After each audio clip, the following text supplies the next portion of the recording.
दोस्तों, कांड करे मोदी जी और झेले बीजेपी प्रेसिडेंट जेपी नड्डा। वाह रे इंसाफ। 20,000 आम जनता और विपक्ष के ढेरों कंप्लेंट्स के बाद भी चुनाव आयोग जैसी संस्था को अभी तक ये समझ ही नहीं आया कि कंप्लेंट असल में किसके खिलाफ करना था।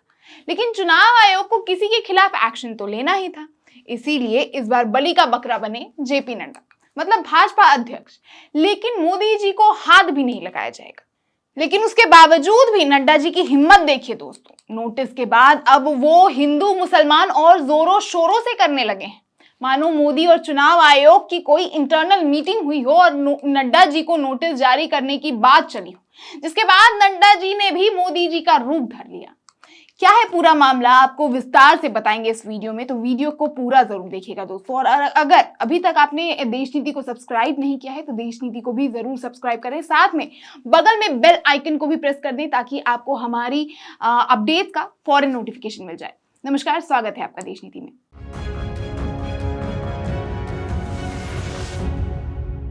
देश नीति, केवल सच्ची और पक्की खबरें।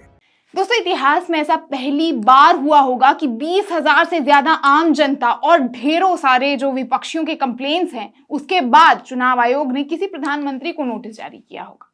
लेकिन विपक्ष के एक छोटी सी भूल पर तुरंत नोटिस जारी कर देता है। बाकी अब क्या ही छुपा है हम सभी जानते हैं क्या सच है और क्या झूठ। लेकिन बीजेपी के स्टार प्रचारक नरेंद्र मोदी के बदले जब जेपी नड्डा जी को चुनाव आयोग ने नोटिस जारी कर जवाब मांगा तो नड्डा जी ने भी मोदी जी की ही भाषा पकड़ ली। आप देखिए कि कैसे नड्डा जी मोदी जी की बोल रहे हैं। कांग्रेस के जिस घोषणा पत्र पे हमला कर मोदी जी के बिहाफ में नड्डा जी को नोटिस जारी हुआ था, उसे फिर से नड्डा जी कैसे बेखौफ होके खुलेआम दोहरा रहे हैं। कांग्रेस और इंडी गठबंधन का हिडन एजेंडा, छुपा हुआ एजेंडा है कि एससी, एसटी और ओबीसी का हक छीनकर मुस्लिमों को देना।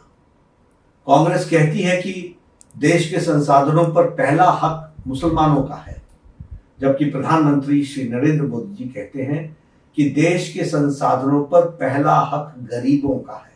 अब ये जबरदस्ती कांग्रेस को चिढ़ाने के लिए किया गया है या चुनाव आयोग को भड़काने के लिए या खुद मोदी जी को बताने के लिए कि देखिए हम भी अब बोल रहे हैं मुसलमानों और कांग्रेस के खिलाफ, तब जाके ये नोटिस सूटेबल लग रहा है। कह नहीं सकते, लेकिन आप ये हेडलाइन पढ़िए, election commission sends notice to BJP chief Nadda for complaints against PM Modi. और तो और दोस्तों, इस पूरे नोटिस में एक बार भी मोदी जी का नाम तक नहीं लिया गया, एक बार भी उनका नाम का जिक्र नहीं हुआ, उनके नाम पर हाईलाइट कुछ भी नहीं किया गया है। और वहीं उसी समय अगर बात करें दोस्तों, चुनाव आयोग पे पक्षपात का कोई आरोप ना लगे, इसके लिए मोदी जी के साथ साथ राहुल गांधी को भी नोटिस जारी किया गया और दोनों को एक जैसा ही नोटिस जारी, दोनों पार्टी कांग्रेस और बीजेपी के अध्यक्ष को नोटिस जारी किया जाता है ताकि चुनाव आयोग पे कोई शक ना करे। लेकिन दोस्तों, चुनाव आयोग जिस चालाकी से काम कर रहा है उससे 2 कदम आगे भाजपा अध्यक्ष जेपी नड्डा जी निकले।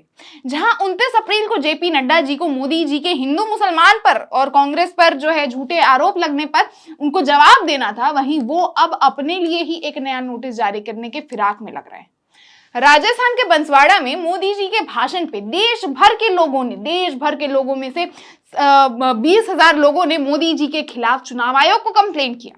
देश के लगभग सारे विपक्षियों ने एकजुट होकर कंप्लेंट जो है इलेक्शन कमीशन को दिया। तब जाके मोदी जी के लिए एक नोटिस इशू होता है, वो भी रास्ता बदलकर नड्डा जी के घर पहुंच जाता है। अब नड्डा जी अपने लिए अलग से नोटिस शायद चाहते हैं, जिसके लिए वो ऐसे बयानबाजी कर रहे हैं, या किस वजह से वो नोटिस जारी होने के बाद भी ऐसे बयानबाजी कर रहे हैं, कहा नहीं जा सकता। बाकी आपको क्या लगता है दोस्तों, क्या ऐसे बयानबाजी के बाद मोदी जी को नड्डा जी के बिहाफ में नोटिस जारी होगा? क्योंकि मोदी जी के बिहाफ में जब Nadda ji election commission notice जारी कर सकती है, तो नड्डा जी के हिंदू मुसलमान और विपक्ष पे झूठे बयानबाजी के बाद मोदी जी को भी नोटिस जारी करना चाहिए? नहीं, बाकी ऐसा होगा नहीं, क्योंकि चुनाव आयोग खुद मोदी जी के चयन का है, विपक्ष खुद इस बात का दावा करता है। बाकी आप क्या कहना चाहेंगे इस मुद्दे पे दोस्तों? अपने विचार हमें कमेंट बॉक्स में जरूर बताएं और वीडियो पसंद आए तो वीडियो को लाइक और ज्यादा से ज्यादा शेयर करें। देश नीति को अगर अभी तक आपने सब्सक्राइब नहीं किया है तो तुरंत सब्सक्राइब करें, साथ में बगल में बेल आइकन को भी प्रेस कर दें। मैं फिर से बोल रही हूँ ताकि आपको हमारे अपडेट का फौरन नोटिफिकेशन मिल जाए। बाकी देखते रहें सच्ची और बेबाक पत्रकारिता, देखते रहें देश नीति। धन्यवाद।